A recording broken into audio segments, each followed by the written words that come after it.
আসলে মানুষ সহজতে কতদিন করবে, তো আমি আপনাদেরকে সামনে এসেছি যাতে আমি ভালো একটা জীবনসঙ্গী পাই, যার কারণে আমি আপনাদেরকে মাঝখানে এসেছি। আসসালামু আলাইকুম সুপ্রিয় দর্শক, আপনাদের ভালোবাসা আসলাম এক অসহায় মেয়ের কাছে। আমরা শুনবো তার জীবন কাহিনী। আসসালামু আলাইকুম। ওয়ালাইকুম আসসালাম। হ্যাঁ আপু, কেমন আছো? আলহামদুলিল্লাহ ভালো, আপনারা কেমন আছেন? আল্লাহ তালা খুব ভালো লাগছে। আচ্ছা, তোমার নামটা কি জানতে পারি আরেকবার? মুসাম্মাদ মিষ্টি খাতুন। মিষ্টি খাতুন। তোমার হোম ডিস্ট্রিক্ট কোথায়, দেশের বাড়ি? দেশের বাড়ি রংপুর নীলফামারী। রংপুর নীলফামারী। তোমার ফ্যামিলিতে কে কে আছে? আমার ফ্যামিলিতে কেউ নেই, আমি একা। তুমি একাই? জি। তোমার বাপ মা কি হয়েছে, চলে গেছে না মারা গেছে? আমার বাবা মা একটা দুর্ঘটনায় মারা গেছে। ও আচ্ছা, তুমি কার কাছে মানুষ হয়েছো? মামার বাড়ি। আচ্ছা, তোমার বয়সটা কত? 18। 18। তোমার মামু কি করেন? আমার মামু এখন ব্যবসা বাণিজ্য আর কি করে। মানে ছোটোখাটো ব্যবসা করে? জি।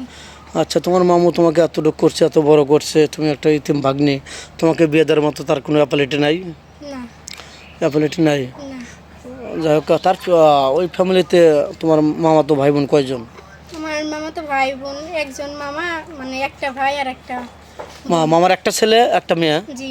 ও, এক ছেলে এক মেয়ে। জি। তার মেয়েটা কতটুকু, তোমার সঙ্গে শোনা তোমার বড়? আমার ছোট। তোমার ছোট? জি।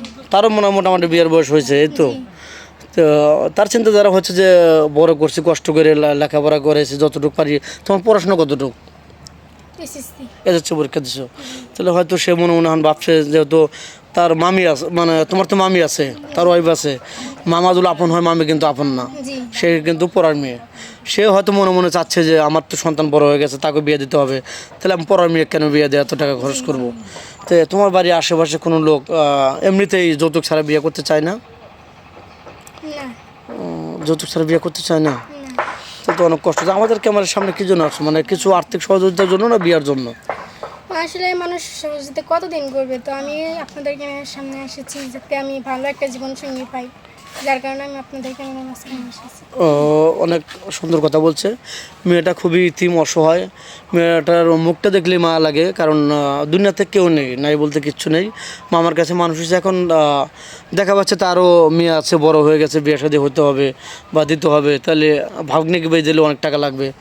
এই জন্য ও ইচ্ছা করে আমাদের ক্যামেরার সামনে আসছে যে কোনো প্রবাসী ভাই হোক আর দেশি ভাই হোক, কেউ যদি মায়া করে ভালোবাসা দিয়ে আমাকে গ্রহণ করে নেয়, তাহলে আমি বিয়ে অবস্থায় রাজি, ঠিক কিনা? জি।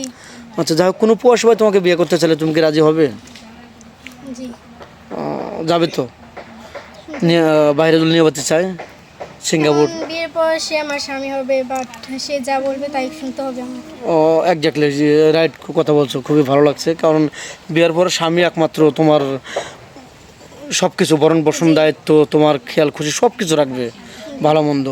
যাই হোক, তোমার ওই বাংলাদেশের ভিতরে 64 জেলা, কোন জেলাটা বেশি ভালো লাগে? মানে তোমার স্বামী যদি তোমাকে বলে যে তুমি কোথাও ঘুরতে যাবে কিনা, তুমি কোন জায়গায় ঘুরতে যেতে মানে চাইবে বলো তো? সিরাজগঞ্জ।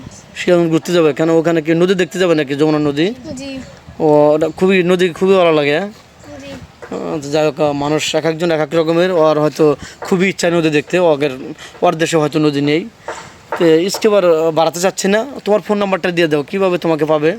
আমার কোনো পার্সোনাল ফোন নেই, আর আমার সাথে যোগাযোগ করতে হলে আপনাদের সাথে যোগাযোগ করতে হবে, তারপর আমার সাথে যোগাযোগ করতে পারে। মেয়েটার কোনো ফোন নেই, শুনতে পারলেন, মেয়েটা খুবই অসহায়, ইতিম। ওর কোনো ফোন কিনে দেওয়ার মতো লোকও নেই, ওর ফোন প্রয়োজনও হয় না।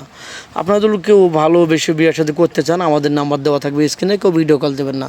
ইউটিউব চ্যানেল কর্তৃপক্ষের নাম্বার দেওয়া থাকবে, কেউ ভিডিও কল দেবেন না, অডিও কল দেবেন। ভিডিও কল দিলে ব্লক করতে বাধ্য হব। ভালো থাকবেন, সুস্থ থাকবেন, এই বলে শেষ করে দিচ্ছি। আল্লাহ হাফেজ।